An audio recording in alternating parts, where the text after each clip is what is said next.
Jésus m'a lavé. Amen. Je suis devenu pur. Amen. Notre hier, ça dit la boue. Je ne vais plus aller nager dedans. Non. C'est ce que nous allons chanter. Amen. Jésus nous aimait, notre Bonnement Dieu oh Jésus nous aimait,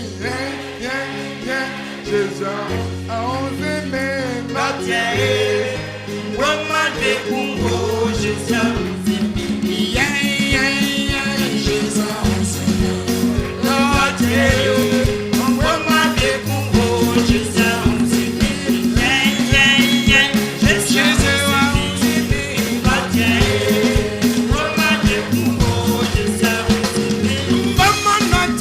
Jésus nous aimait, Jésus a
Bonjour bien-aimés, sentinelles de la matinale. Soyez tous bénis dans vos maisons, dans vos foyers, dans vos projets. Soyez bénis dans tout ce que vous faites. Que la main de l'Éternel soit avec vous. Alors, ce matin encore, nous nous retrouvons pour pouvoir adorer notre Dieu. Je rappelle à ceux qui nous suivent que nous sommes un groupe de prière. Nous nous retrouvons sur la plateforme WhatsApp en conférence call pour pouvoir veiller, pour prier, pour adorer notre Dieu pour des sujets de prière. Et le Seigneur nous fait la grâce de nous visiter par son esprit, d'être avec nous et d'entendre nos prières s'élever vers lui. Et dans sa miséricorde nous apporte les réponses. Les témoignages sont là. Et nous voulons dire merci à Dieu, nous voulons être reconnaissants pour sa miséricorde et sa bonté. Alors aujourd'hui, dans notre partage de la sainte parole, des saintes écritures, nous allons parler du jour du Seigneur. Alléluia. Le jour du Seigneur. Alors, je voudrais que vous soyez disposés, que le Seigneur ouvre votre entendement et que vous permette de recevoir la parole de Dieu et les révélations qui s'y trouvent. afin que cela édifie notre âme, notre esprit, notre foi en Jésus et nous donne la force d'espérer en lui, de continuer d'avoir le courage d'espérer en lui. Soyez bénis pour tout le temps que vous vous êtes disposés pour pouvoir vous lever pendant que beaucoup dorment pour pouvoir servir le Seigneur, pendant que beaucoup vont au travail pour pouvoir servir le Seigneur.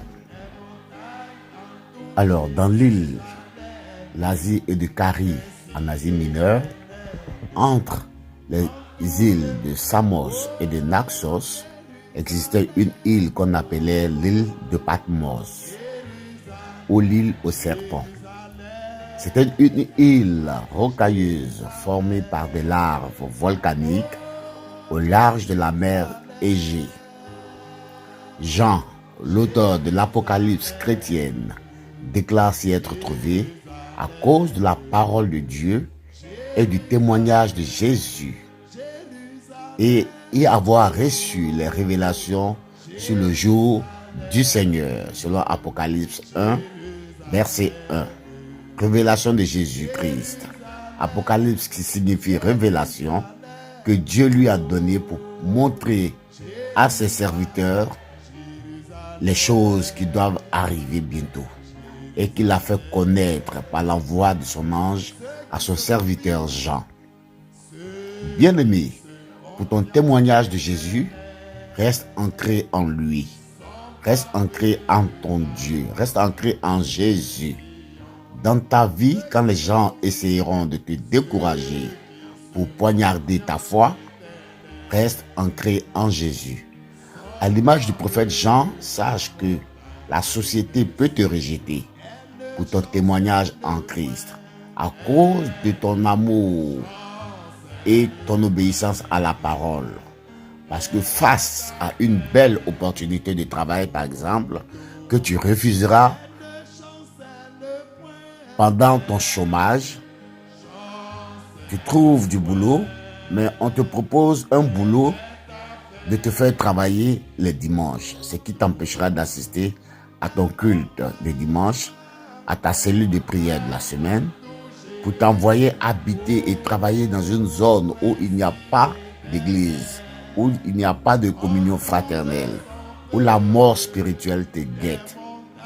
Cependant, bien-aimé, comme tu refuses de t'éloigner de ton Dieu, de briser la chaîne de cette communion fraternelle à cause de ton témoignage de Jésus, ton expérience personnelle avec Dieu, ta petite communion avec le Seigneur, ta petite assemblée avec Dieu, tu refuses. Car tu sais que si tu acceptes le boulot, tu iras là où il n'y a pas Jésus.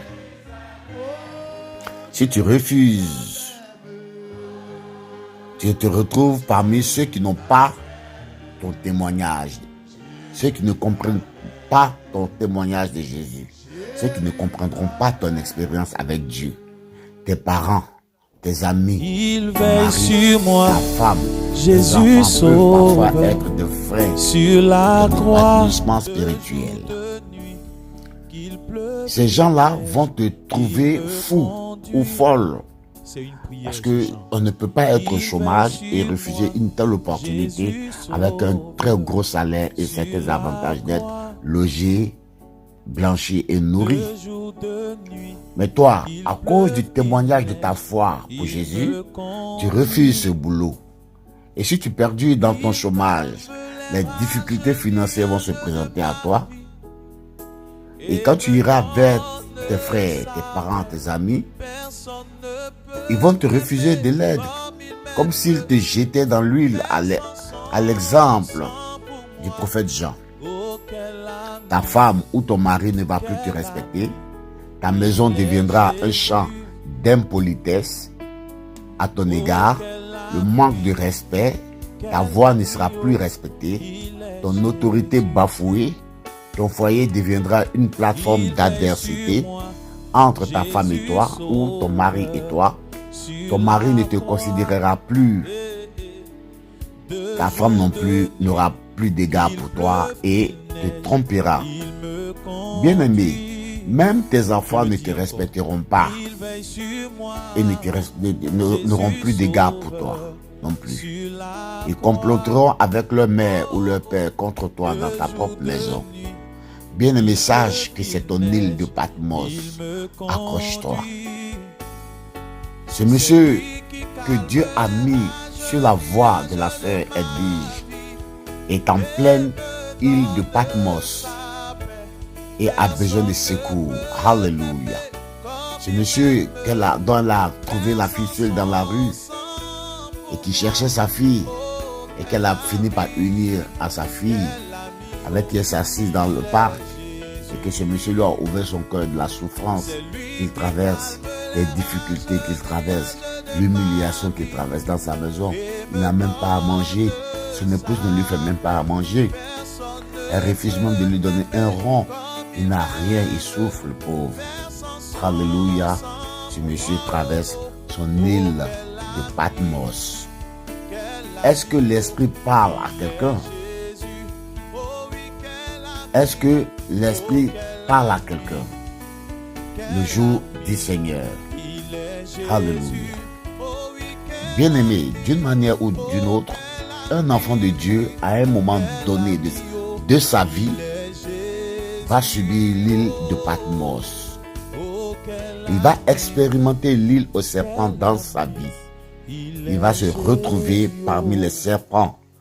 Ça peut être la maladie, ça peut être les épreuves, ça peut être le chômage, ça peut être l'incompréhension, ça peut être le rejet, ça peut être un problème de foyer. Alléluia. Bien-aimé, laisse-moi te dire que c'est sur l'île de Patmos que la révélation du livre d'Apocalypse sera écrite pour la foi chrétienne, afin de révéler les mystères cachés de Dieu aux croyants. Alléluia.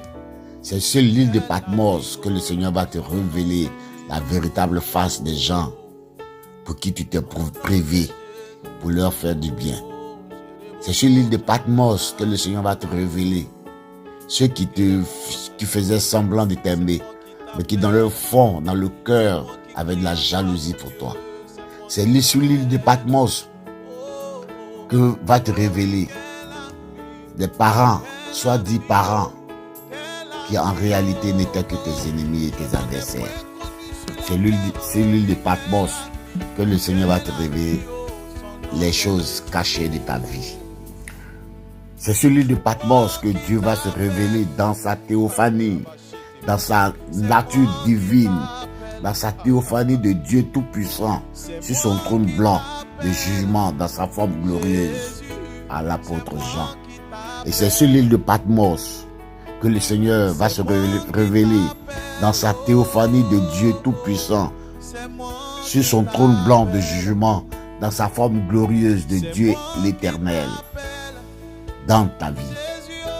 Bien-aimé, Étienne l'a vu dans cette forme glorieuse, c'est sa droiture, sa toute puissance. Le prophète Ésaïe l'a vu, selon Ésaïe 6, verset 1 à 4, qui dit, l'année de la mort du roi Osias. Je vis le Seigneur sur son trône très élevé, et les pans de sa robe remplissaient le temple. Les séraphins se tenaient au-dessus de lui. Ils avaient chacun 6 ailes. 2 dont ils se couvraient la face, 2 dont ils se couvraient les pieds, et 2 dont ils se servaient, pour voler. Ils criaient l'un à l'autre et disaient, Saint, Saint, Saint est l'Éternel des armées. Toute la terre est pleine de sa gloire. Les portes furent ébranlées dans leur fondement par la voix qui retentissait et la maison se remplit de fumée. L'apôtre Jean l'a aussi vu dans sa forme glorieuse, dans sa théophanie divine. Apocalypse 1, verset 1, 12 et 18 nous disent, révélation de Jésus-Christ, que Dieu lui a donné pour montrer à ses serviteurs les choses qui doivent arriver bientôt. Donc c'est une prophétie qui va annoncer des choses qui ne sont pas encore, mais qui seront bientôt. Et qu'il a fait connaître par l'envoi de son ange à son serviteur Jean. Jean dit au 12, je me retournai pour connaître quelle était la voix qui me parlait. Et après m'être retourné, je vis 7 chandeliers d'or. Et au milieu des 7 chandeliers d'or, quelqu'un qui ressemblait à un fils d'homme, vêtu d'une longue robe, ayant une ceinture d'or sur la poitrine. Au 14, sa tête et ses cheveux étaient blancs comme de la laine blanche, comme de la neige. Ses yeux étaient comme une flamme de feu. Ses pieds étaient semblables à de l'airain ardent, comme s'il eût été embrasé dans une fournaise, et sa voix était comme le bruit des grandes eaux. Il avait dans sa main 7 étoiles. De sa bouche sortait une épée aiguë à double tranchant. Et son visage était comme le soleil lorsqu'il brille dans sa force. Quand je le vis, je tombai à ses pieds comme mort et posa sur moi sa main droite en disant: ne crains point, je suis le premier et le dernier et le vivant. J'étais mort et voici je suis vivant au siècle des siècles. Je tiens les clés de la mort et du séjour des morts. Bien-aimés, à part notre Seigneur Jésus, qui était plein de grâce, selon le livre de Jean 1, verset 14, et la parole a été faite chair, et elle a habité parmi nous, pleine de grâce et de vérité. Et nous avons contemplé sa gloire, une gloire comme la gloire du Fils unique venu du Père. Oui, bien-aimés, à part le Seigneur Jésus-Christ qui était rempli de gloire, rempli de grâce, la Bible dit que à l'apôtre Paul, Jésus s'est révélé dans sa théophanie de lumière inaccessible, cette lumière éclatante qui aveugle. Il s'est révélé au prophète Ézéchiel dans sa théophanie de Dieu Tout-Puissant pendant qu'il était en captivité.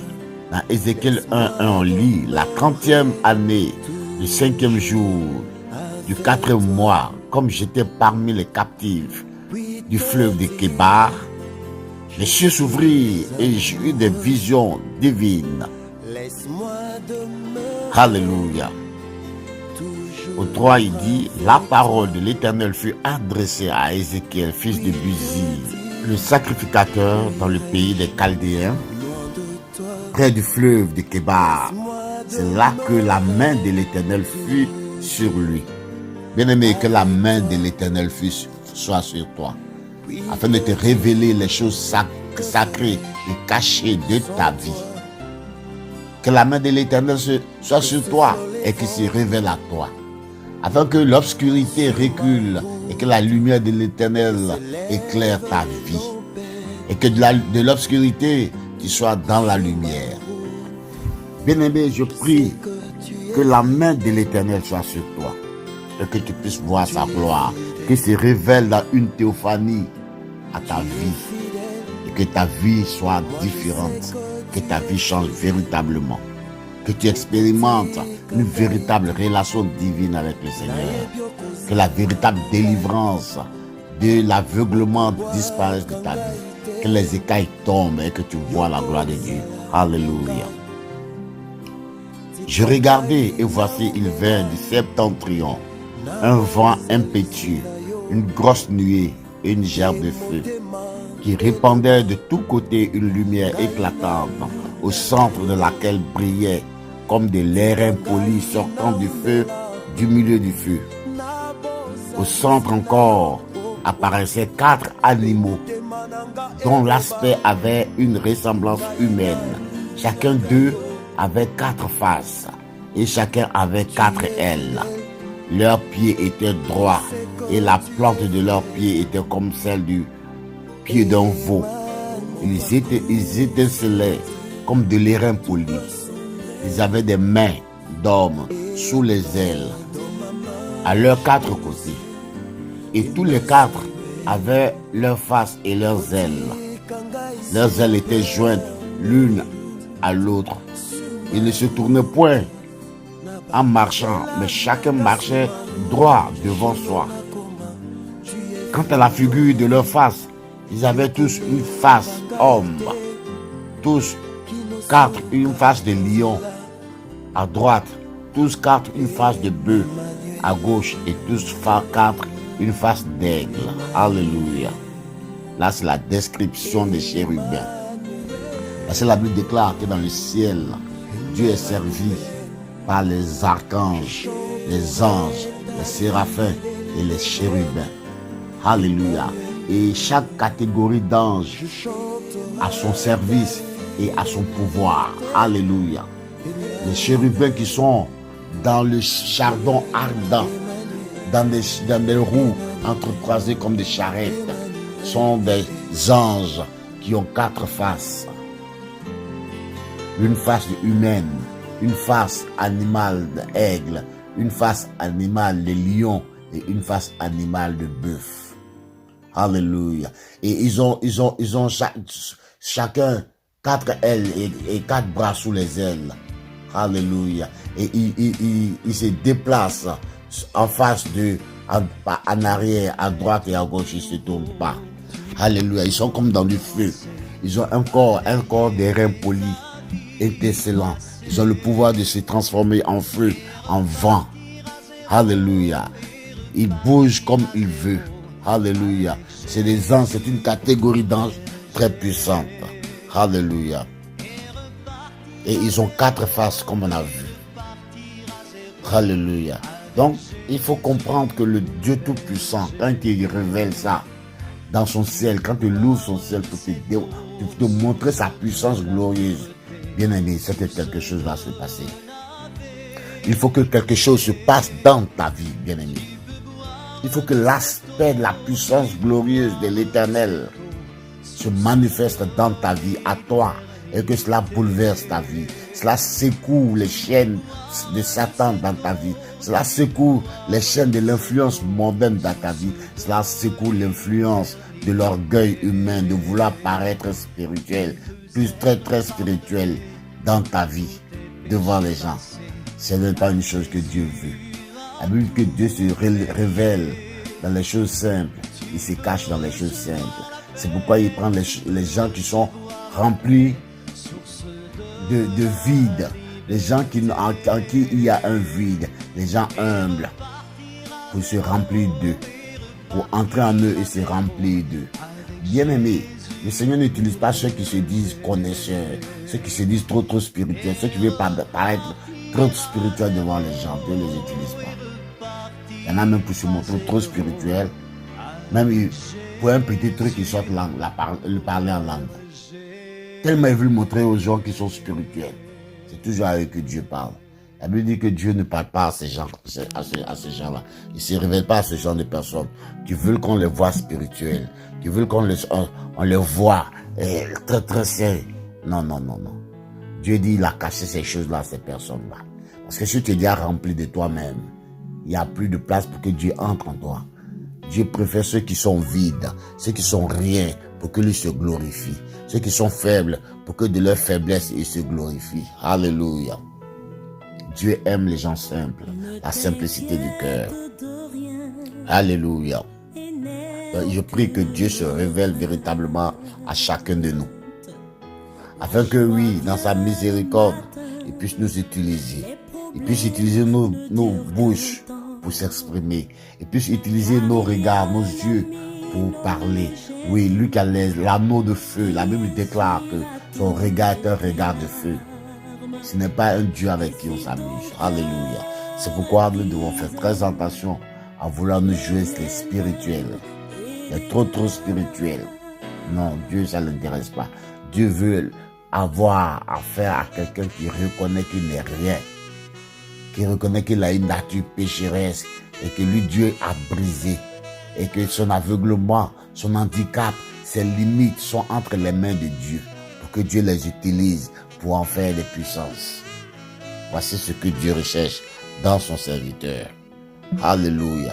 Donc si tu veux être serviteur de Dieu, si tu es servante de Dieu, l'humilité dans ta vie. Ne cherche pas à montrer que tu es trop spirituel. Ne cherche pas à montrer aux gens que tu es trop spirituel. Ça va t'envoyer à commettre trop d'erreurs devant Dieu. Mais montre aux gens que tu es ignorant et que Dieu puisse t'élever. Parce que Dieu ne peut pas élever celui qui croit qu'il est Dieu en haut. Et Dieu élève celui qui croit qu'il est en bas. Alléluia. Moïse, et la Bible déclare au verset 13, toujours dans le livre d'Ézéchiel que nous lisons, L'aspect de ces animaux ressemblait à des chardons de feu ardents. C'était comme l'aspect des flambeaux. Et ce feu circulait entre les animaux. Ils étaient vêtus de flammes. Alléluia. Ils jetaient une lumière éclatante et ils en sortaient des éclairs. Les éclairs sortaient d'eux. Ils avaient le pouvoir de se transformer aussi en éclairs. Alléluia. Voici Dieu dans sa puissance servi par des êtres mystérieux, spirituels. Alléluia.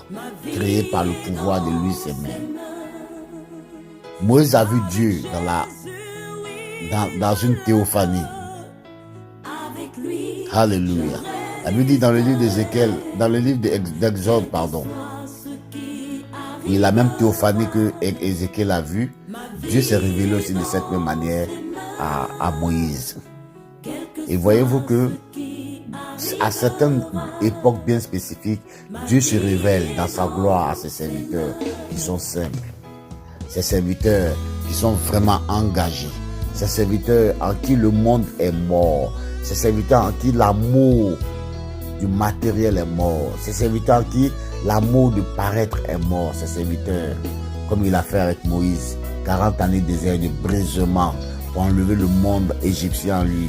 La Bible dit que Moïse était éduqué dans toutes les éducations d'Égypte. C'était un homme intelligent, super éduqué. Alléluia. Mais il a fallu que Dieu le vide de tout ça. Il a fallu que Dieu le vide de son intelligence. Parce que Dieu n'utilise pas l'intelligence de l'homme pour servir. Il utilise son esprit pour servir.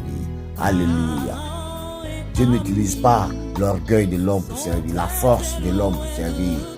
Mais il utilise lui la force de son esprit pour servir dans la douceur. Et voici comment Dieu a envoyé Moïse dans le désert pour une formation. Pour le briser, pour un brisement, pour l'amener à être rien, une idylle. Alléluia. Donc la Bible nous enseigne que Dieu aussi s'est révélé à Moïse dans sa puissance. Dans Exode 24, verset 1, Dieu dit à Moïse, monte vers l'Éternel, toi et Aaron, Nabab et Abihu, et 70 des anciens d'Israël, et vous vous prosternerez devant moi. Ici, au verset 24, 10, ils virent le Dieu d'Israël, et sous ses pieds, c'était comme un ouvrage de saphir. Oui, sous ses pieds, c'était comme une mer de diamants appelée saphir. Transparent comme le ciel lui-même dans sa pureté. Alléluia. Dieu fait grâce à son serviteur, l'évangéliste Étienne, d'être plein de grâce. Voyez-vous, Dieu peut permettre à un serviteur en qui il a de l'amour, de la joie, de la fierté, d'être rempli de grâce. Donc il a permis à Étienne d'être rempli de grâce. On le voit ici dans le livre des Actes, chapitre 6 au verset 8. Étienne, plein de grâce et de puissance, faisait des prodiges et de grands miracles parmi le peuple. C'est le lieu de rectifier un mensonge de l'Église catholique pour pousser les fidèles à vénérer Marie. Et pourtant Marie, ce n'est qu'une grâce qui lui a été faite. Elle n'était pas remplie de grâce. Elle n'était pas pleine de grâce. Mais la Bible dit qu'une grâce lui a été faite. Une portion de la grâce lui a été accordée. Et on le lit dans le livre de Luc 1, verset 28. L'ange entra chez elle et dit, je te salue, toi à qui une grâce a été faite. Et non toi, je te salue Marie pleine de grâce. Non, c'est un mensonge que l'Église catholique a utilisé pour amener les humains à adorer Diane d'Éphèse, qu'on appelle aussi la femme du ciel, qui est un esprit démoniaque. Alléluia. L'ange entra donc chez elle et dit, je te salue, toi à qui une grâce a été faite. Le Seigneur est avec toi. Amen. Mais malgré qu'il fut rempli de grâce, Étienne aussi a connu son île de Patmos. Il fut persécuté d'une mort horrible. Dans Actes 7, à partir du verset 59, la Bible dit, et ils lapidaient Étienne. Ils l'ont lapidé à mort. Bien aimé, c'est horrible de voir un homme qu'on lapide de son vivant à mort, au point de l'enterrer sur un tas de cailloux qui a servi à le tuer. Alléluia. Ils l'ont lapidé à mort. Ils ont lapidé Étienne à mort. Étienne, pendant qu'on le lapidait, il priait et disait, Seigneur, Jésus, reçois mon esprit. Oui, lui aussi fut la grâce de voir le ciel s'ouvrir. Oui, à lui aussi fut la grâce de voir le ciel s'ouvrir. Pour voir Dieu dans toute sa droiture, dans toute sa puissance, debout, dans sa droiture, dans sa gloire. Alléluia. Debout à la droite de la gloire de Dieu ne veut pas dire qu'il y avait 2 sièges en haut et puis il a vu Dieu à côté et puis ça t'a arrêté. Non. Celui qui voit ça, il est mal inspiré par le Saint-Esprit. C'est pas le Saint-Esprit qui l'inspire. Mais c'est la chair, c'est l'intelligence, c'est l'esprit voilé qui l'inspire. Mais ici, lorsque la Bible dit que Dieu, il a vu Jésus debout à la droite de la gloire divine, cela veut dire qu'il a vu Dieu dans toute sa puissance. Cela veut dire qu'il a vu Dieu dans sa droiture. Ça veut dire que la droiture de Dieu, c'est sa force, c'est sa puissance. Alléluia. Quand on prend par exemple Exode 15, à partir du verset 6, la Bible dit, ta droite, ô Éternel, a signalé sa force. Ta droite, ô Éternel, a écrasé l'ennemi. La droite de Dieu, c'est la puissance. C'est Dieu dans sa gloire. C'est Dieu dans sa forme éternelle. Alléluia. Avec tous ses anges dans le ciel et son aspect qui a été décrit tout à l'heure par Ézéchiel. C'est ce qui est Dieu dans sa droiture. Dieu dans sa position du Dieu tout-puissant. Alléluia. C'est qu'il ne faut pas interpréter, croyant, que Jésus était arrêté à côté de Dieu le Père. Non. La Bible parlait de la puissance, de la gloire divine dans laquelle Jésus se tenait. C'était l'image glorieuse du Tout-Puissant. Ce qui veut dire qu'ils ont tous eu la grâce de voir Dieu dans sa théophanie divine, de Jésus dans sa forme de Dieu Tout-Puissant. Dans Acte 7, verset 55, la Bible dit, mais Étienne, rempli du Saint-Esprit, fixant le regard vers le ciel, vit la gloire de Dieu, Jésus debout à la droite de Dieu. Voyez-vous, et c'est ce qui a été mal. Parce que ce que vous ne comprenez pas, l'araméen et l'hébreu ancien ont des manières d'exprimer, de présenter les choses, de faire leur métaphore dans leur expression. Et c'est pourquoi beaucoup ont été achoppés par le Pentateuque, les 5 premiers livres de la Bible qui ont été écrits dans l'araméen ancien. Alléluia. Alléluia. Étienne était donc rempli de grâce. Marie n'était même pas remplie de grâce. La Bible dit qu'une partie de la grâce seulement lui a été faite. Malgré toute la grâce qui était remplie en Étienne, l'évangéliste, la Bible dit qu'il a été mis à mort de manière la plus atroce. Et ils l'ont lapidé. Et pendant qu'il priait même le Seigneur, on le lapidait à mort. Alléluia. Bien-aimé, si tu peux te retrouver sur l'île de Patmos de ta vie, où rien ne te réussit, tout devient difficile, facture impayée, menace de bailiff à gauche, menace de la cour de justice à droite pour tes dettes, tu n'as pas de travail, ton mari ne te considère plus, ta femme ne te respecte plus, tes enfants te manquent de respect, ils ne t'écoutent pas. Si ce n'était que ça, la maladie aussi peut venir s'ajouter encore. Tu as l'impression que le ciel te tombe sur la tête. Tu traverses une vie de Job, des difficultés. Ta prière même est une moquerie. Quand tu pries, ta femme même se moque de toi.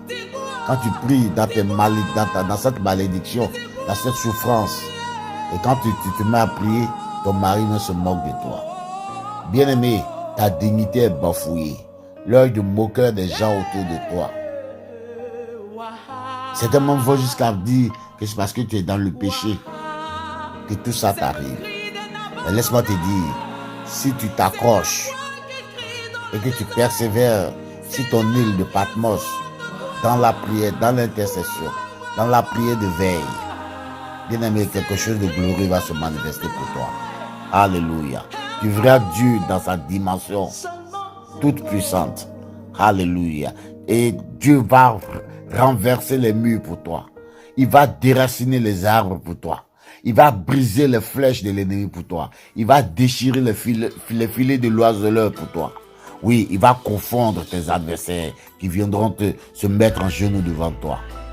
Ceux-là même qui se moquaient de toi, qui croyaient qu'ils étaient en avance, ils vont se retrouver en arrière parce que Dieu va aller plus loin avec toi. Alléluia. Ils vont se retrouver en train de dépendre de toi. Oui, c'est pourquoi quand tu traverses ton Patmos, prends courage, frère. Prends courage, cher, et accroche-toi. Accroche-toi et accroche-toi à ta prière de veille. Alléluia. Et vous et moi, nous savons ce que c'est que la prière de veille. Parce que nous avons eu la chance d'avoir le Seigneur nous révéler les puissances qu'il y a pour la sentinelle dans la prière de veille. Parfois, tu rencontres Dieu dans ton moment de Patmos. Parfois, c'est une fois que tu as traversé aussi ton moment de Patmos, que tu rentres dans la joie de la félicité divine pour devenir un véritable enfant de Dieu. Que ton Patmos a formé, a forgé. Alléluia. Par moment aussi, c'est dans ta lancée, dans ton évolution, que tu avec Dieu, où tout marche pour toi, que tu croises Patmos sur ton chemin. Par moment aussi, tu rentres en relation avec Dieu par l'expérience du Patmos. Alléluia. Dis à quelqu'un, l'île de Patmos va te révéler le jour du Seigneur dans ta vie. Alléluia. Oui, le Patmos, ce n'est pas seulement une calamité.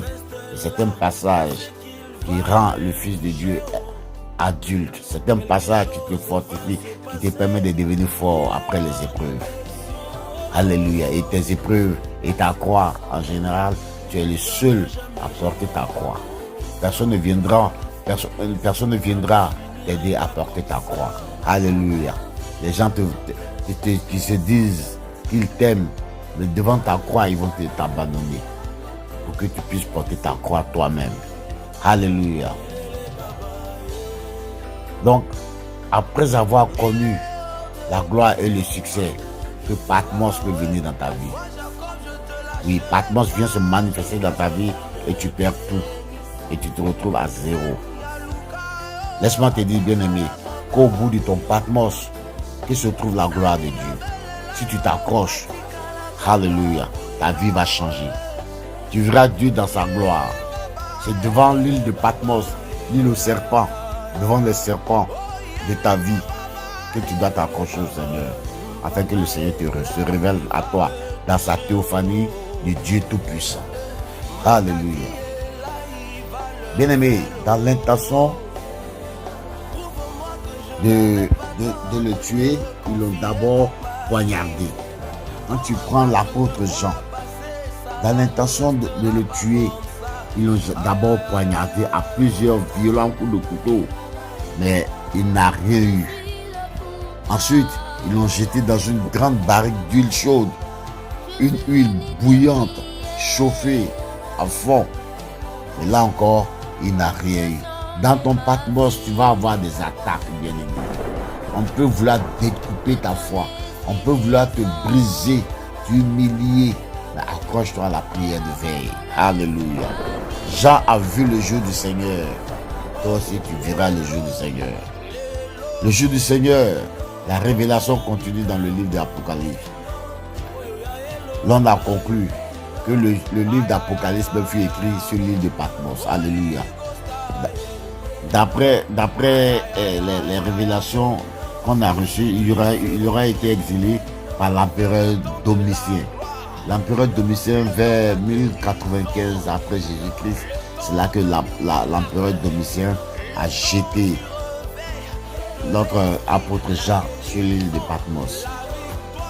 Il a subi beaucoup les travaux forcés pendant 18 ans. Il a souffert.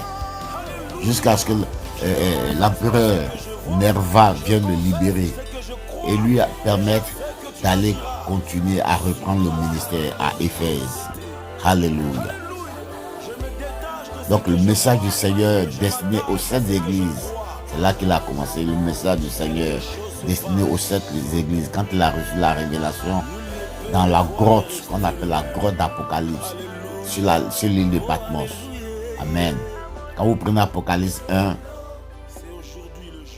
à partir même du verset 11, la Bible nous montre qu'il a commencé à écrire aux sept églises d'Asie.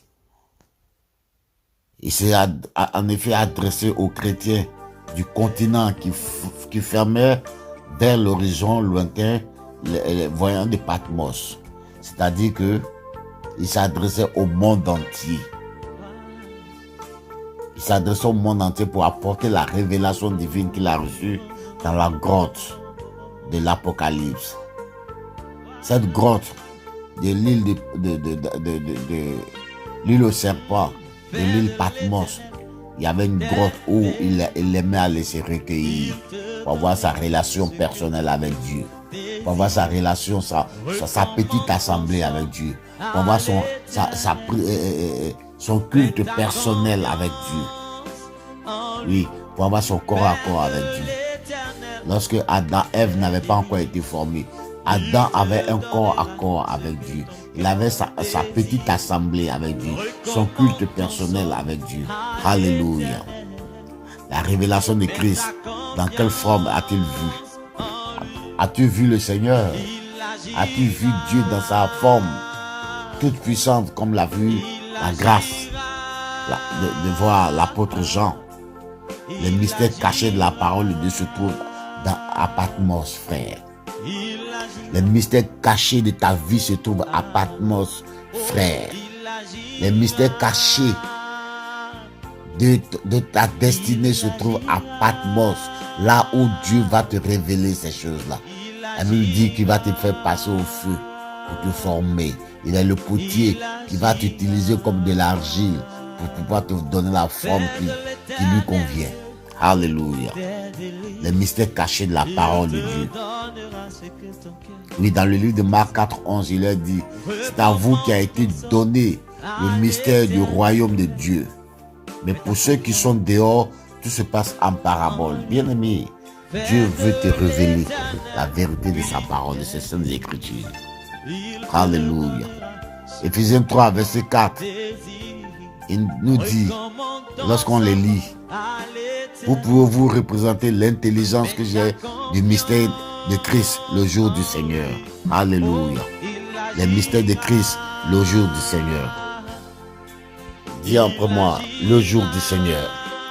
Le livre de Jérémie 46, verset 10, nous parle du jour du Seigneur. Il dit, ce jour est au Seigneur, à l'Éternel des armées. C'est un jour de vengeance, où il se venge de ses ennemis. Alléluia.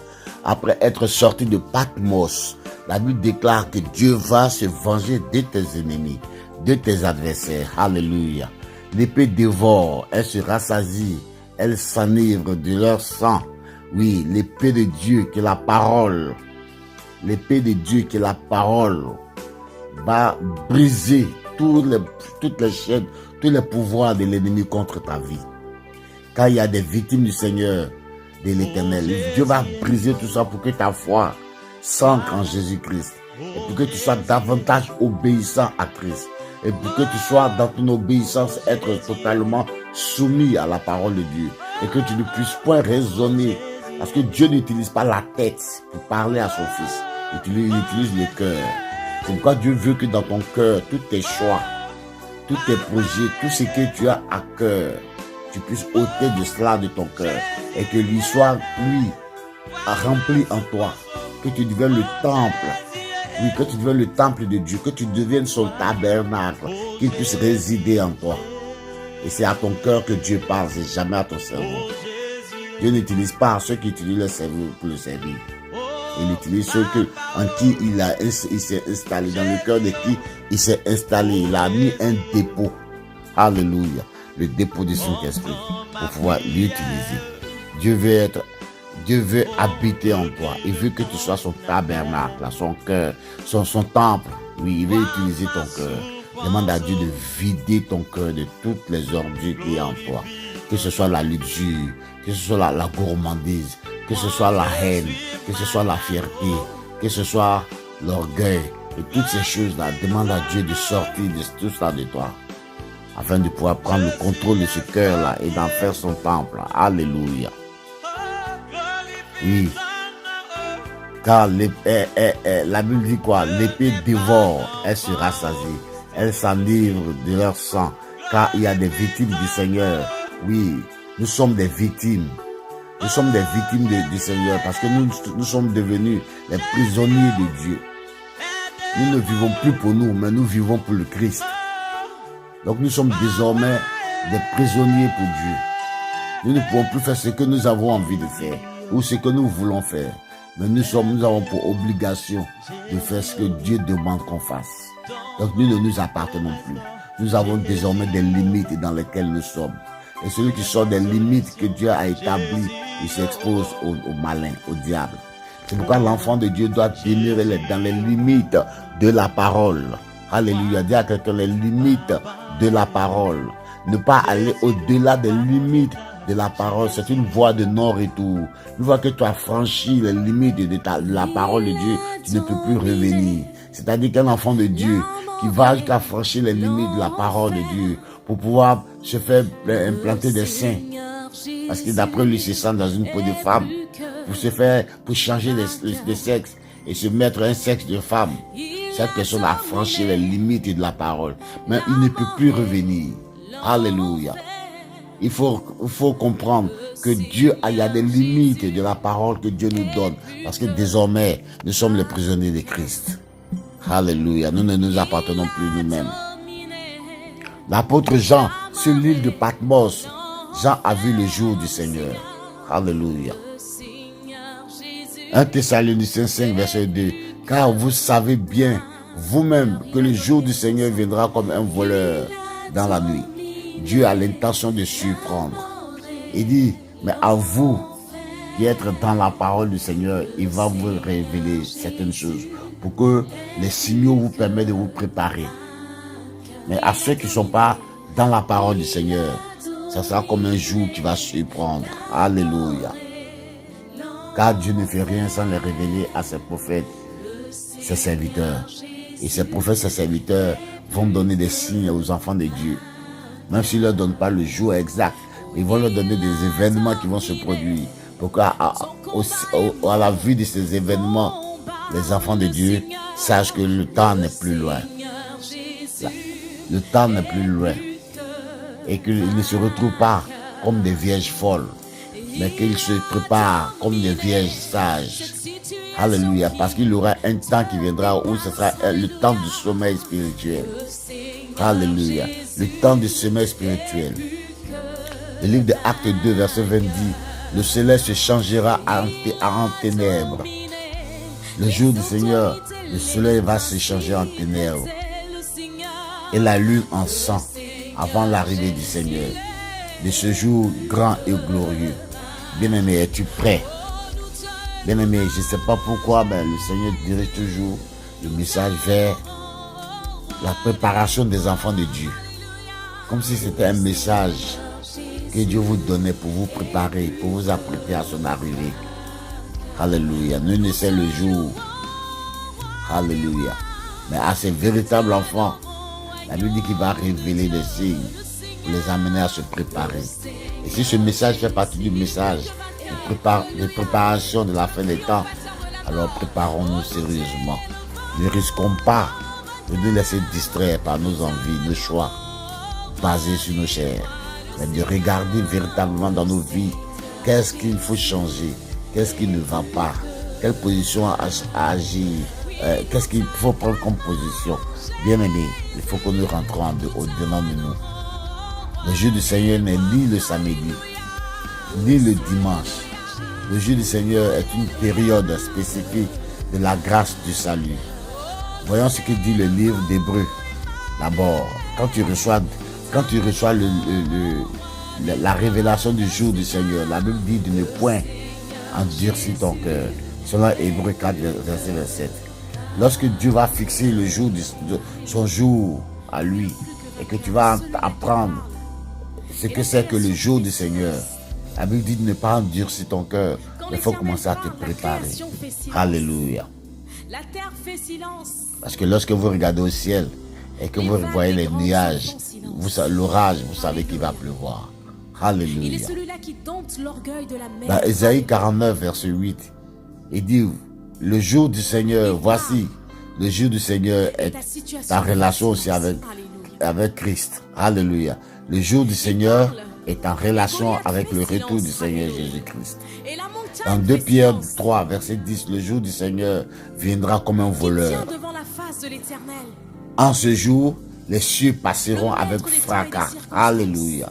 Les éléments embrasés se dissoudront et la terre avec les œuvres qu'elle renferme sera consumée. La terre sera brûlée. Alléluia. Et non basée sur le calendrier grégorien. Le jour du Seigneur n'est pas basé sur le calendrier du grégorien pour dire, bon, chez les Juifs c'est samedi, chez les chrétiens c'est dimanche et chez les musulmans c'est vendredi. Non, ça c'est pas le jour du Seigneur. Ça c'est le jour du sabbat. Vous ne faites pas la confusion entre le sabbat et le jour du Seigneur. Alléluia. Dans la manière de compter de Dieu, Dieu compte un jour de lui. Un jour de Dieu compte 1000 ans de l'homme.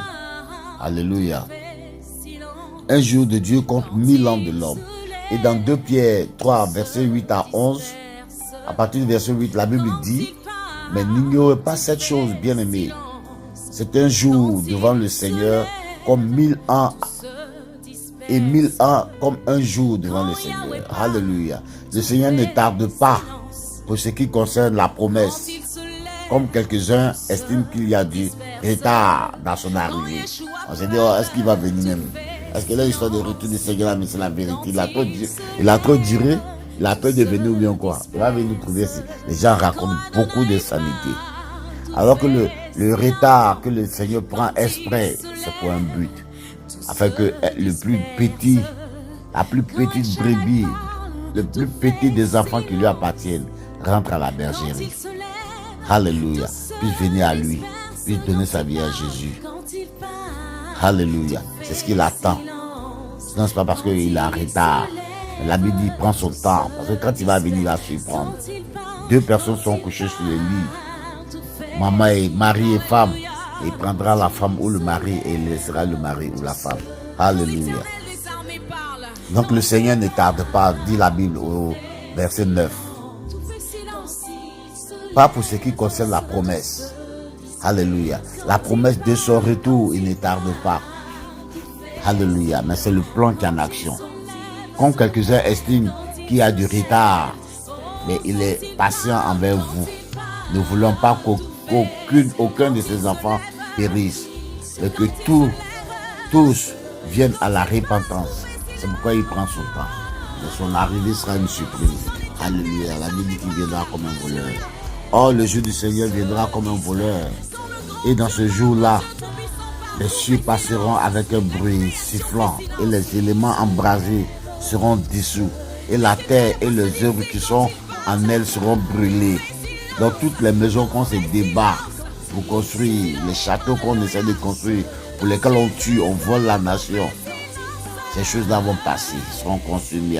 À quoi ça a servi de passer son temps à bâtir, travailler dur pour bâtir une maison, au lieu de se bâtir soi-même comme une maison pour que le Seigneur vienne habiter en nous? Nous préférons bâtir une maison dans laquelle nous allons habiter. Voyez-vous comme ça ne va pas. L'homme dans sa chair, parce que la chair aime le péché. L'homme dans sa chair, dans sa forme pécheresse, cherche à construire une maison pour habiter dedans lui-même. Alors que Dieu veut que lui-même, il devienne une maison dans laquelle lui, Dieu, il va habiter. Voyez un peu comme l'esprit et la chair sont deux manières de voir les choses différemment. Alléluia. Et pour cela, qu'est-ce que l'homme ne fait pas? Pour avoir de l'argent pour construire une maison, qu'est-ce qu'il ne ferait pas? C'est vraiment de la bêtise. Alléluia. Oui, la Bible dit que le jour du Seigneur viendra comme un voleur. Et dans ce jour-là, les cieux passeront avec un bruit sifflant. Et les éléments embrasés seront dissous. Et la terre et les œuvres qui sont en elle seront brûlées entièrement. Toutes ces choses devront donc se dissoudre. Quel genre devriez-vous être sur cette terre si ce n'est une conduite de sainteté et de piété pour pouvoir éviter ce feu dévorant? Alléluia. L'Apocalypse 10, Apocalypse 1 à partir du verset 10, la Bible dit à Jean dit, je fus ravi en esprit au jour du Seigneur. Et j'entends derrière moi une voix forte comme le son d'une trompette. Alléluia.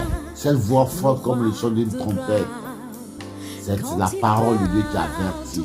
Parce que quand il y a un danger, la trompette sonne.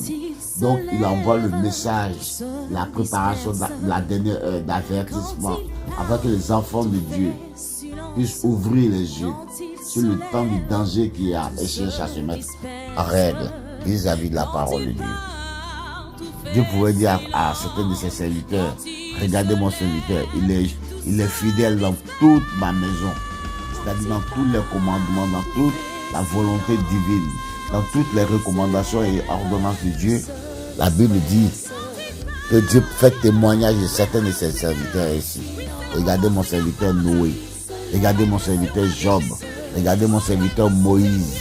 Alléluia, fidèle dans la parole. 2 Pierre 3, verset 8 nous dit, mais il est une chose bien aimée que vous ne devez pas ignorer, c'est que devant le Seigneur, un jour est comme 1000 ans et 1000 ans sont comme un jour. Rappelez-vous ça. Pour vous dire qu'à tout moment, nous sommes dans le millénaire, à tout moment le Seigneur peut arriver. Il ne faut pas qu'il retourne dans les calomnies, les palabres, les jugements. Alléluia. Il ne faut pas qu'il retrouve dans les condamnations, dans ta tête contre les gens. Alléluia. Le jour du Seigneur, c'est le jour du retour de Christ. Car Christ est dans l'accomplissement des 1000 ans. Nous sommes dans l'accomplissement des 1000 dernières années. C'est quand tu prends depuis les 6 jours de la création, la Bible dit que le 7e jour est un jour de repos. Donc Christ est notre repos. Christ est notre sabbat. Mais quand tu prends de Christ, de Noé à Adam 2000 ans. Donc, comme nous l'avons vu, bien aimé, Dieu va envoyer donc les 2 oliviers, les 2 esprits, l'esprit d'Élie et l'esprit de Moïse, sur 2 personnes qui vont prêcher au peuple juif après l'enlèvement de l'église. Alléluia. Donc, après l'enlèvement de l'épouse, Dieu va envoyer sur terre 2 esprits qui vont habiter 2 personnes. Il y a l'esprit d'Élie et l'esprit de Moïse, qui vont prêcher au peuple juif pour reconnaître le Christ comme le Messie attendu et le sauveur de l'humanité. Selon donc ce El Elyon, le El Ola, donc le Kisekenu, oui, le El Gibor, oui, le Jéhovah Dieu, le Jéhovah Rapha, le Jéhovah Nessi, l'Adonai, oui, le Yahvé qu'ils ont crucifié. Ils découvriront que c'est ce Jésus qu'ils ont crucifié.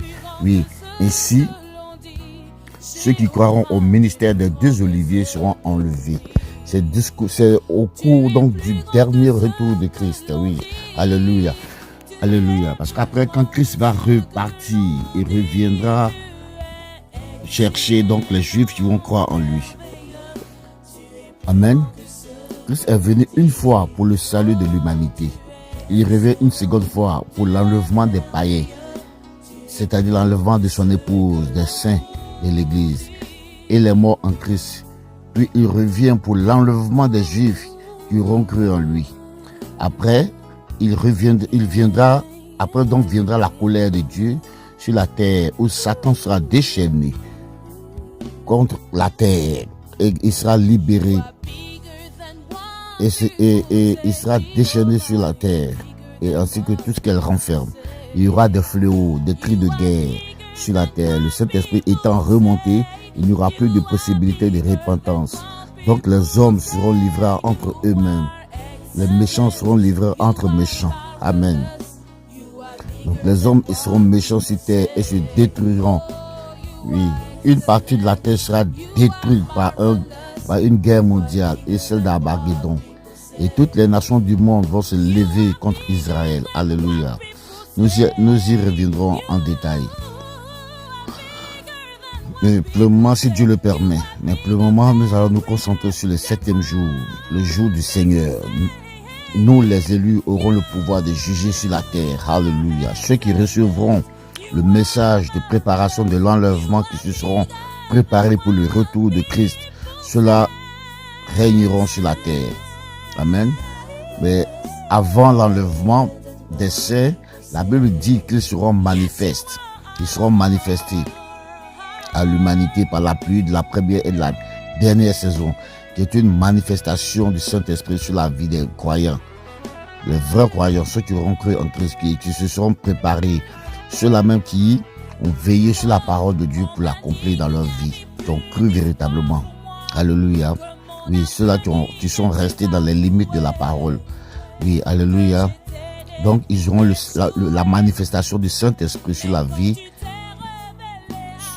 qu'ils ont menée sur terre, la vie qu'ils mènent sur terre, c'est-à-dire la vie des croyants, pour manifester puissamment les dons de l'Esprit pour la vraie Église de Dieu. Ainsi, ils vont manifester des prodiges, des miracles, des prodiges. Oui. Les hommes connaîtront donc qui étaient les vrais enfants de Dieu qui seront manifestés en puissance au monde entier. C'est une époque dont toute la création soupire après les vrais enfants de Dieu, car après les différents enlèvements, ce sera la fin de tout. Ainsi la terre maudite disparaîtra et sera renouvelée dans un nouveau monde où il n'y aura plus de violence. La Bible dit que dans Apocalypse 20, selon Malachie 4, aussi 4-5, avant le jour grand et redoutable du Seigneur et le jour de l'Éternel. Le Seigneur a occupé 4 filiations. Alléluia. Il a occupé la filiation du Fils de l'homme. Lorsque la Bible dit Fils de l'homme, ça veut dire quoi? Il s'agit d'une position qui met le Père, le Fils à égalité. Fils de l'homme. Ce qui veut dire que le Fils visible est l'incarnation du Père invisible. Alléluia. Ce qui veut dire que c'est le Père qui est là. C'est-à-dire que Christ est l'incarnation visible du Père invisible. C'est pourquoi on l'appelle Fils de l'homme. Donc c'est pour expliquer que Dieu s'est manifesté dans la personne de Christ. Il a pris une apparence humaine, physique, visible, qui est Christ. Donc le Père qui est invisible, celui qui est le Christ visible. Alléluia. Dans Matthieu 16, verset 27, la Bible dit, car le Fils de l'homme doit venir dans la gloire de son Père. Amen. Avec ses anges, et alors il rendra à chacun selon ses œuvres. Matthieu 18, 11 dit, car le Fils de l'homme est venu sauver ce qui était perdu. Matthieu 9, verset 6, or, afin que vous sachiez que le Fils de l'homme a sur la terre le pouvoir de pardonner les péchés. Lève-toi, dit-il au paralytique, prends ton lit et va dans ta maison. Fils de l'homme aussi fait allusion à la mission prophétique. Dans Ézéchiel 3, verset 4, il me dit, Fils de l'homme, va vers la mission d'Israël, va vers la maison d'Israël et dis-leur mes paroles. Daniel 7, verset 13, il dit, je regardais pendant mes visions nocturnes et voici sur les nuées des cieux arriva quelqu'un de semblable à un fils de l'homme. Et il s'avança vers l'ancien des jours. On le fit approcher de lui. Alléluia. C'est pourquoi il dit aux Juifs, je susciterai parmi vous un prophète. Parlant de Jésus. Dans Deutéronome 18, verset 15, il dit, l'Éternel ton Dieu te suscitera du milieu de toi, d'entre tes frères, un prophète comme moi. Vous l'écouterez. Donc Christ est le prophète. Alléluia. Christ est, il est le prophète. C'est-à-dire qu'il est l'onction prophétique. Voilà, il est la parole prophétique. C'est pourquoi il est le prophète. Alléluia. Donc quand la Bible décrit Christ, la Bible décrit Christ en tant que le prophète, pas un prophète. Alléluia, le prophète. Amen. Mais dans l'annonce de ce verset de Deutéronome 18, on dit un prophète comme vous. Mais lui, son ministère prophétique est différent. Il est la nature même de la prophétie. Il est la nature de la prophétie. C'est pourquoi on l'appelle le prophète. Alléluia. C'est pourquoi prophétise contre eux, prophétise fils de l'homme. Donc, c'est pourquoi Dieu va prophétiser. Alléluia. Contre le mal. Il est appelé aussi fils de Dieu. C'est quand la parole devient chair, selon Jean 1. Au commencement était la parole était, et ainsi de suite. Donc, selon le livre de Jean, il est appelé fils de Dieu. Il est appelé fils de David. Selon Matthieu 22, quand il prendra place sur son trône dans le millénium, selon Ésaïe 9, verset 6 à 7. Car un enfant nous est né, un fils nous est donné, et la domination reposera sur son épaule. On l'appellera admirable conseiller Dieu, prince de paix, Père éternel, prince de la paix. Donc c'est quand il va dans son millénium, il va prendre sa position sur son trône pour régner sur les 1000 ans. C'est pourquoi on l'appelle fils de David. Alléluia. Au verset 7 à 9 et 6, il dit, donnez à l'empire de l'accroissement une paix sans fin, oui, au trône de David et son royaume, l'affermir et le soutenir par le droit et par la justice, dès maintenant et pour toujours. Voilà ce que fera le zèle de l'Éternel des armées. Oui, alléluia. Donc Christ a été appelé fils de David à cause du règne du millénaire, où est un règne de paix. Alléluia. Il sera aussi appelé fils d'Abraham. Et tout ça, nous reviendrons en détail dessus. Et pour l'instant, nous avons compris donc que le jour du Seigneur, le 7e jour, qui est le millénaire du règne de Dieu, est le jour du Seigneur. Et le Seigneur viendra régner sur terre. Alléluia. Alléluia. Donc soyez bénis. Ne pensez plus que le jour du Seigneur, c'est le jour du sabbat. Ne pensez plus que le jour du Seigneur, c'est dimanche ou samedi. Mais le jour du Seigneur, c'est un règne. C'est le règne du millénaire où Christ viendra régner sur terre. Donc quand tu prends la Bible, la création, c'est-à-dire d'Adam à Noé, tu as 2000 ans. De Noé à Abraham, tu as 2000 ans. D'Abraham à Christ, tu as 6000 ans.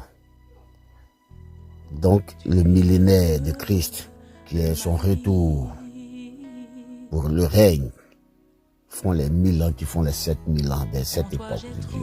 Donc, nous devons comprendre que Dieu, dans le millénaire, viendra pour régner. Jésus-Christ, dans le millénaire, viendra pour régner comme le fils de David, comme le fils d'Abraham, le fils de la promesse spirituelle, le fils promis par la prophétie d'Ésaïe, une vierge enfantera. Alléluia. Et c'est ce fils prodige qui vient dans le règne de son père, le règne de David, sur un trône de paix. C'est pourquoi le millénaire sera un millénaire de paix, où Satan sera enchaîné pour 1000 ans. Et les enfants de Dieu régneront sur le trône pour juger les démons. Alléluia. Oui, donc dans le livre d'Apocalypse, Dieu parle de 7 époques de l'Église, de 7 ères de l'Église. On a tous vécu ça. On a vu, oui, l'Église des différentes assemblées d'Éphèse. Et quand Dieu parle de l'Église d'Éphèse, il ne parle pas de la ville d'Éphèse. Il parle de l'exemple de la ville d'Éphèse par rapport à toutes les églises du monde qui ont pratiqué les mêmes choses. L'église de Smyrne, l'église de Pergame, l'église de Thyatire, l'église de Sardes et l'église de Philadelphie. Et enfin, l'autre époque qui est l'église de la Laodicée. Notre ère qui est l'église de Laodicée. Alléluia. Donc Dieu nous a permis de vivre tout ça pour pouvoir, il prend ces images, ces métaphores pour expliquer la vie de l'œuvre de Dieu sur terre. Alléluia. Alléluia.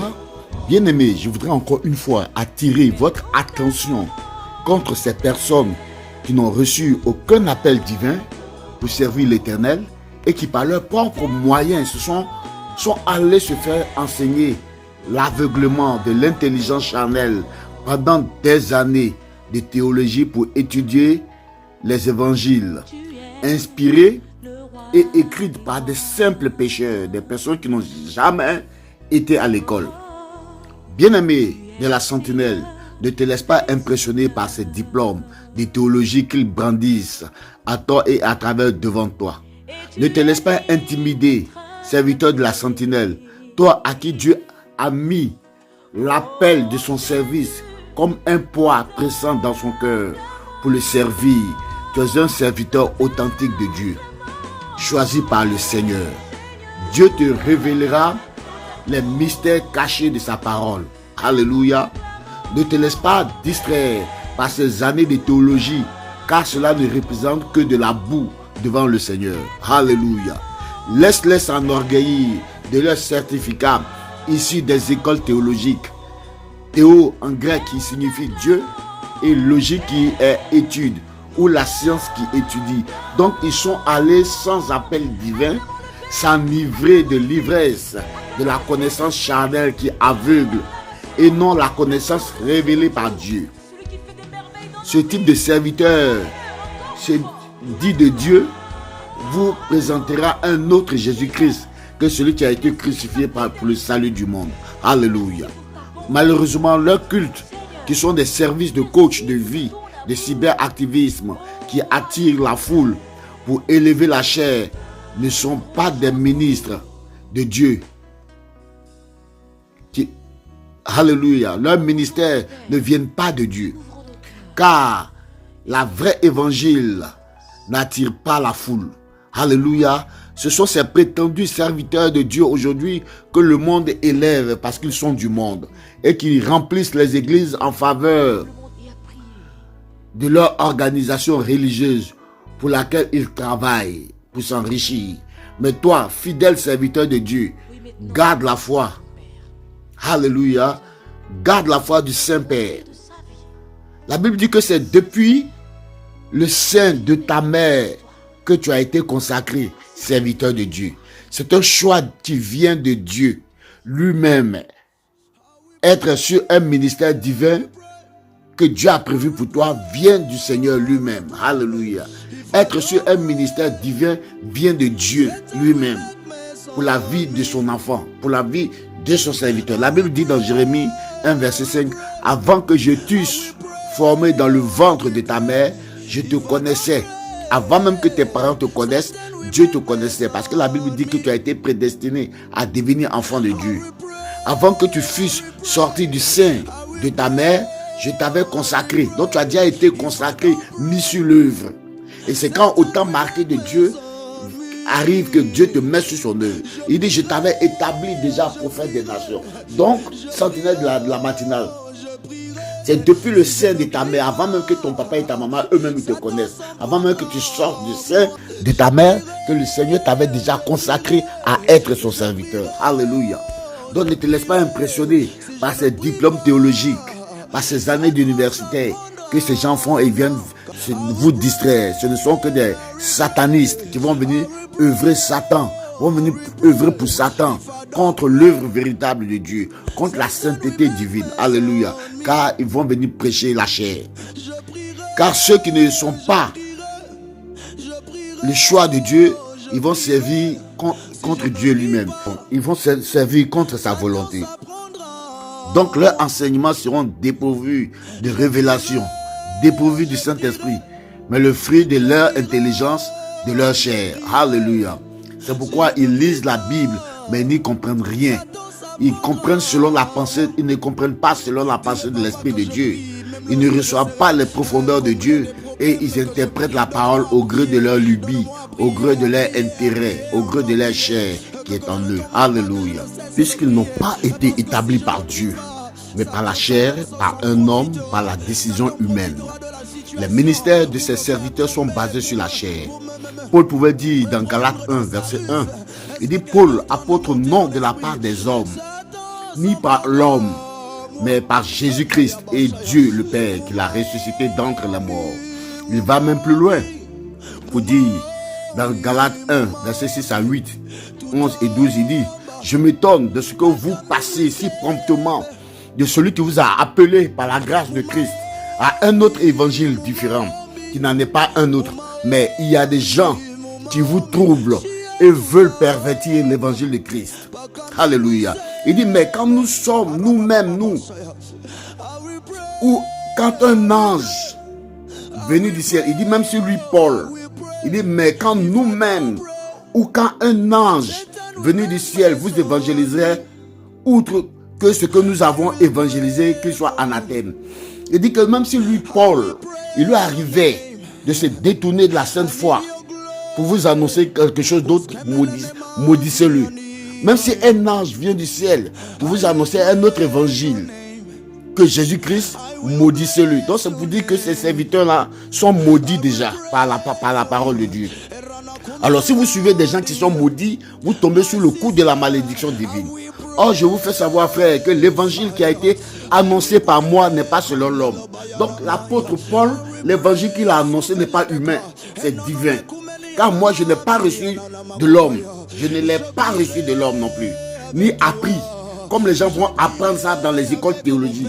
Mais par la révélation de Jésus-Christ. Il faut d'abord que Jésus-Christ se soit révélé à toi. Pour que tu puisses être un serviteur de Dieu. Alors si vous êtes devant un tel prédicateur, il le dit.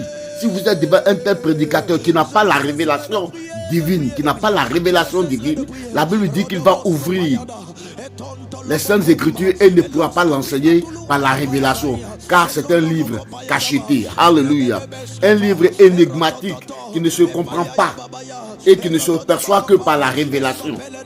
C'est confirmé ici par Galates 1, verset 6 à 8. Il dit, je m'étonne de ce que vous passez si promptement de celui qui vous a appelé par la grâce de l'évangile. Alléluia. Mais il y a des gens qui vous troublent et qui veulent pervertir l'évangile de Christ.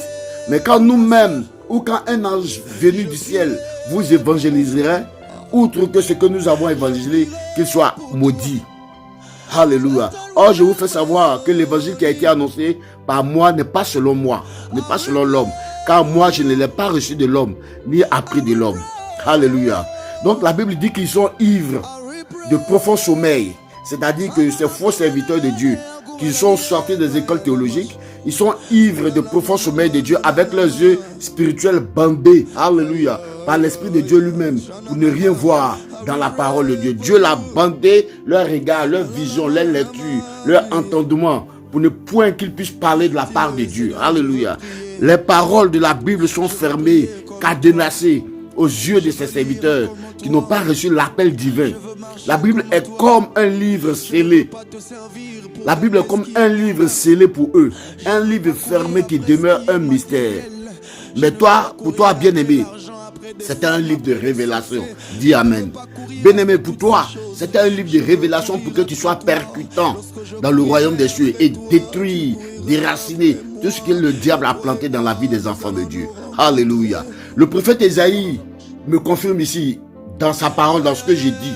Le prophète Ésaïe me confirme ici dans sa parole comme étant mon témoin. Dans Ésaïe 29, verset 10 à 11, il dit, car l'Éternel a répandu sur vous un esprit de profond sommeil. Il parle de ses mauvais serviteurs. Il a bandé leurs yeux, vos yeux, les prophètes et vos chefs, les voyants. Vous tous qui êtes les enseignants des écoles théologiques, des gens qui mettent les gens par leurs propres décisions charnelles, par la politique dans l'église, ils mettent eux-mêmes les gens qui vous approuvent, qui leur donnent l'argent, qui s'occupent d'eux comme des serviteurs. Ils leur donnent des ministères dans les églises. Alléluia. Et ils les mettent sur l'œuvre. Et c'est eux qui décident de qui a tel ministère, qui a tel ministère, qui a tel ministère. Et la Bible dit que ceux-là, ils sont maudits. Et car l'Éternel a répandu sur eux un esprit de profond sommeil. Donc, c'est par l'ivresse de la chair qu'ils agissent. Et la Bible va plus loin au verset 11. Il dit, et la vision de tout sera comme les paroles d'un livre scellé. Alléluia. Qu'on leur donne. Eux qui sont allés dans les écoles théologiques. Eux qui sont allés dans les écoles bibliques. La Bible dit, qu'on leur donne à quelqu'un qui sait lire. Eux qui ont appris la théologie. Quelqu'un qui est allé instruire lui-même dans les universités théologiques. On leur donne la parole de Dieu. On dit, il faut lire. On lui dit, lis ceci, je te prie. Et il dit, je ne puis, car il est scellé. Et ils ne pourront pas lire, car c'est un livre qui est scellé. Ils ne peuvent pas comprendre, parce qu'ils ne peuvent pas voir. Alléluia. Ils ont les yeux bandés. Pourtant, ils ont été instruits. Mais la Bible dit, on leur donne le livre. On leur dit, lis, je te prie. Et il dit, je ne peux lire, car ce livre est scellé pour moi. Ésaïe 12, 13, va plus loin. Il dit, et on donne le livre aussi à ceux qu'on a choisis dans l'église par la chair et qui ne sont pas allés dans les églises théologiques. On donne le livre à celui qui ne sait pas lire en disant, lis ceci, et je te prie. Et il dit, je ne sais pas lire. Et le Seigneur dit, parce que ce peuple s'approche de moi, de sa bouche, de ses intérêts, et qu'il m'honore de leurs lèvres. C'est-à-dire que c'est pas moi, le Saint-Esprit qui les amène, qui est dans leur adoration, dans l'honneur qu'ils veulent me faire. et que leur cœur est éloigné de moi. Et que leur crainte est éloignée de moi. C'est un commandement d'homme enseigné. Alléluia. Ce qu'ils enseignent, ce sont des commandements d'hommes enseignés, qui sont éloignés de Dieu. Alléluia. Oui, ces hommes enseignés ne peuvent comprendre la pensée de l'Esprit de Dieu. Mais l'orgueil de la chair qui leur fait brandir et s'appuyer sur des limites qu'ils ont reçues dans les églises théologiques. Mais toi, sentinelle de Dieu, toi qui as reçu l'appel divin, tu es enseigné et guidé par l'ancien des jours. Alléluia. C'est pourquoi tu peux recevoir les révélations de Dieu. Alléluia. Tu peux les comprendre. Alléluia.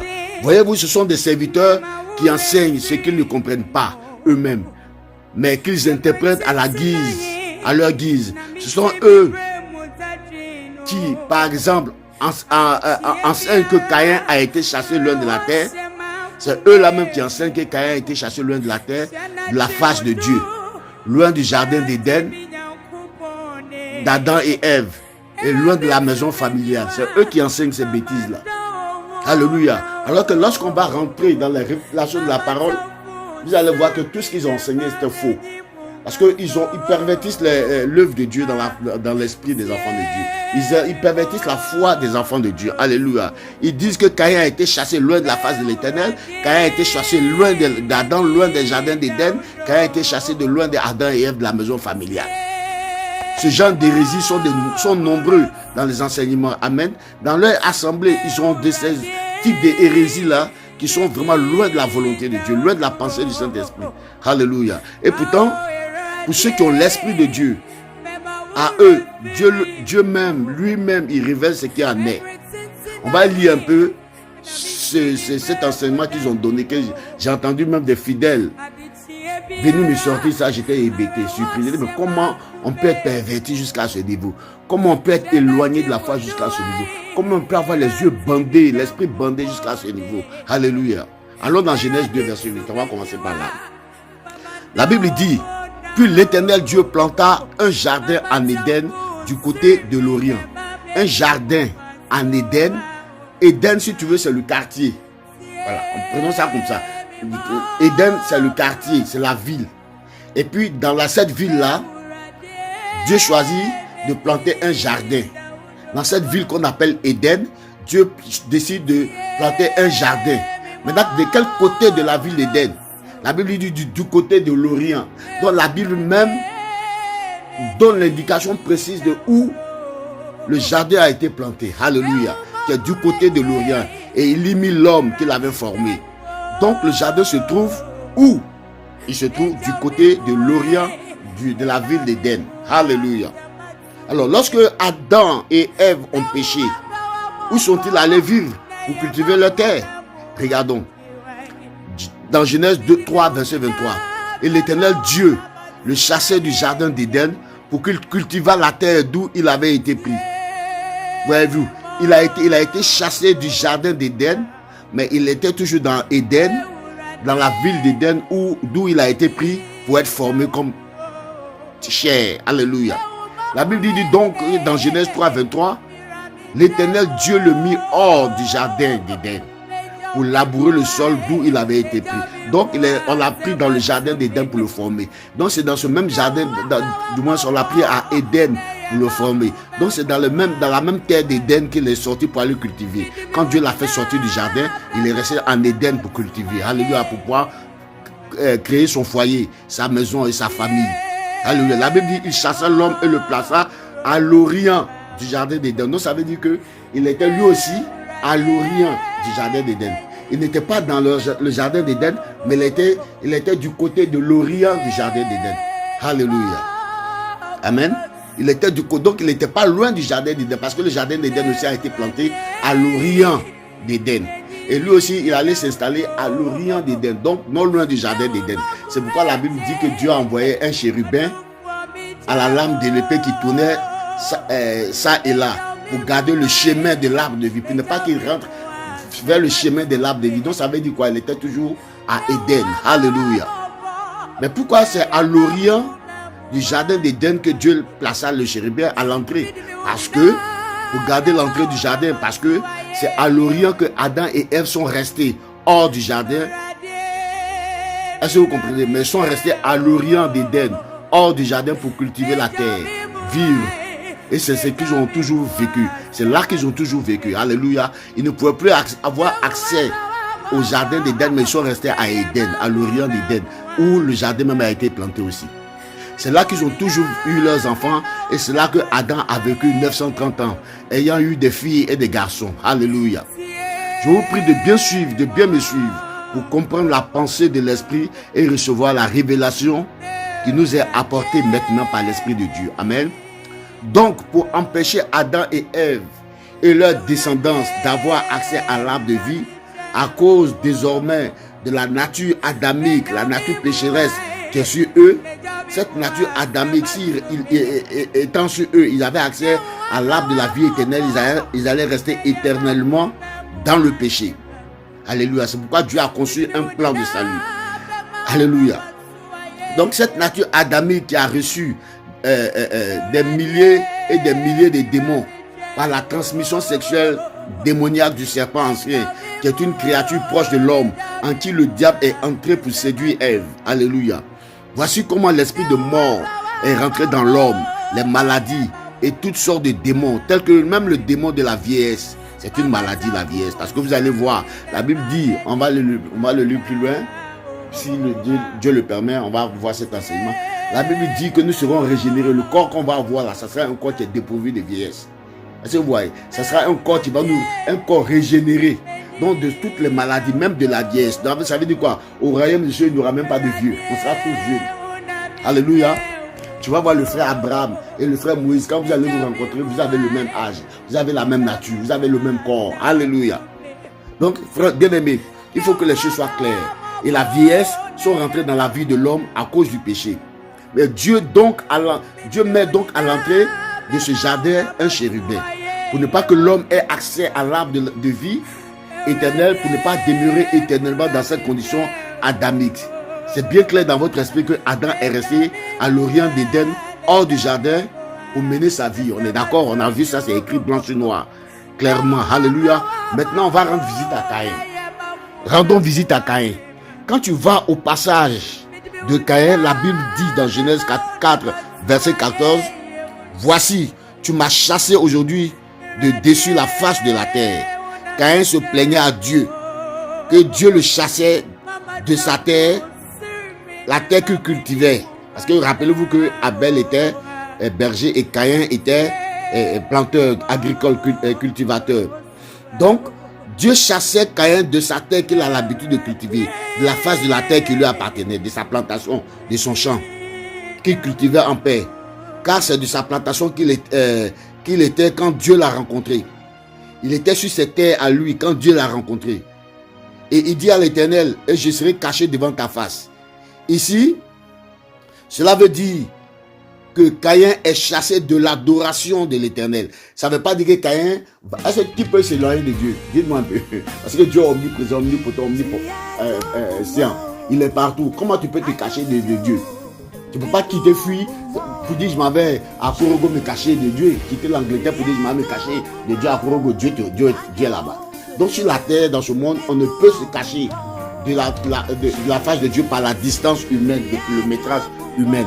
Mais on peut être chassé de la face de Dieu en étant privé d'adoration, en étant privé de relations personnelles avec Dieu, en étant privé de communion divine avec Dieu. Alléluia. Ça veut dire que Dieu empêche, Dieu décide que Caïn ne va plus l'adorer. Dieu décide que Caïn ne va plus le louer. Dieu décide que Caïn n'aura plus de relation avec lui. C'est ce qui est être chassé de la face de Dieu. Alléluia. Mais ce n'est pas que il va prendre un taxi et puis il va rouler fort, ou il va prendre une voiture, un bus, un avion pour s'éloigner de Dieu. Mais ça c'est ridicule. Celui qui pense ça, c'est qu'il n'a pas la révélation du Seigneur. Alléluia. Donc Caïn n'aura plus le droit de citer dans la présence de l'Éternel. C'est ce qui veut dire qu'il sera chassé loin de Dieu. Alléluia. Il n'aura plus l'opportunité de prier, l'opportunité de communier avec Dieu. Il sera donc loin de la face de Dieu. Il continue, et je serai errant, vagabond sur la terre. Désormais, je n'ai plus d'équilibre, je n'ai plus de guide. Donc, tout ce que je vais faire, c'est comme si j'irais comme un vagabond, parce que je n'ai plus de maître, je n'ai plus d'espérance. Alléluia. Et il arrivera que quiconque me trouvera pourra même me tuer. N'importe qui va me trouver sur cette terre, il pourra même me tuer. Alléluia. Mais quand on lit plus loin, on va voir où Caïn s'est installé. Pour ceux qui croient que quand on dit qu'il est loin de la face de Dieu, c'est-à-dire qu'il allait à des kilomètres de Dieu. Mais regardez un peu où Caïn s'est installé. Quand il est sorti du jardin d'Éden, quand il a été chassé de la face de Dieu, quand il a été privé de l'adoration, de la communion divine, qu'il a été chassé de ses terres, de sa plantation, hors du jardin d'Éden, où il s'est installé. Allons voir ça. Alléluia. Bien aimé, tu seras béni, tu auras les révélations. Lorsque nous prenons Genèse 4, verset 16, la Bible dit au verset 16 que Caïn sortit de devant l'Éternel. Donc il n'avait plus accès à la prière, à l'adoration. Il ne pouvait plus aller dans la présence de Dieu. Alléluia. Il quittait la face de l'Éternel, lui aussi hors du jardin, car il n'avait plus droit à la communion avec Dieu. Donc il va demeurer hors de la face de l'Éternel. Il habita dans le pays de Nod, à l'Orient d'Éden. Lisez bien, où à l'Orient d'Éden, dans le même quartier que Adam et Ève. Ils se sont installés à l'Orient d'Éden. Caïn aussi s'est installé à l'Orient d'Éden. Lui aussi, il va habiter à l'Orient d'Éden où ses parents habitaient. Alléluia. Bien-aimé, est-ce que tu es béni? Bien-aimé, ça, ce sont des révélations, ce sont des perles de la parole de Dieu. Ce n'est pas donné à tout le monde de comprendre et de voir ça. Tu lis, mais tu ne vois pas parce que tu n'as pas la révélation. Mais quand celui qui a l'Esprit de Dieu, tu l'amènes, tu comprends mieux les Saintes Écritures. Alléluia. C'est pourquoi il faut une onction de révélation sur la vie du serviteur que tu écoutes. Mais si tu écoutes celui qui est parti prendre des documents dans une école théologique, bien aimé, tu seras conduit à l'enfer. Alléluia. Donc pour expliquer ça facilement, Caïn habitait dans le même quartier que ses parents, Adam et Ève, qui est l'Orient de la ville d'Éden. Alléluia. L'Orient de la terre d'Éden. Le quartier s'appelait l'Orient de la terre d'Éden. Alléluia. Et c'est là que Caïn s'est marié. C'est là qu'il a pris sa femme. Dans le quartier où Ève avait eu des filles. Alléluia. Caïn s'est marié dans le quartier de Adam et Ève. Et comme Adam et Ève ont eu des filles, Caïn a pris une des filles d'Adam et Ève. Alléluia. C'est parmi les filles de Ève, la mère de tous les humains, que Caïn a pris sa femme. Parmi les seules créatures féminines que Ève a enfantées. Parce qu'il habitait le même quartier. Alléluia. La Bible nous parle de la femme de Caïn et de ses enfants. Dans Genèse 4, verset 17. Il dit, Caïn connut sa femme et elle conçut et enfanta Enoch. Il bâtit une ville et appela le nom de la ville d'après le nom de son fils Enoch.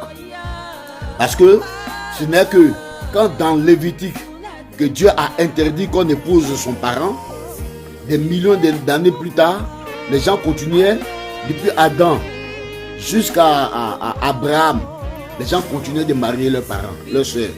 Ce n'était pas un péché d'inceste, ce n'était pas interdit. Alléluia. Donc c'est des millions d'années plus tard que l'esprit parle est-ce que l'esprit parle à quelqu'un en ce moment? Est-ce que vous recevez?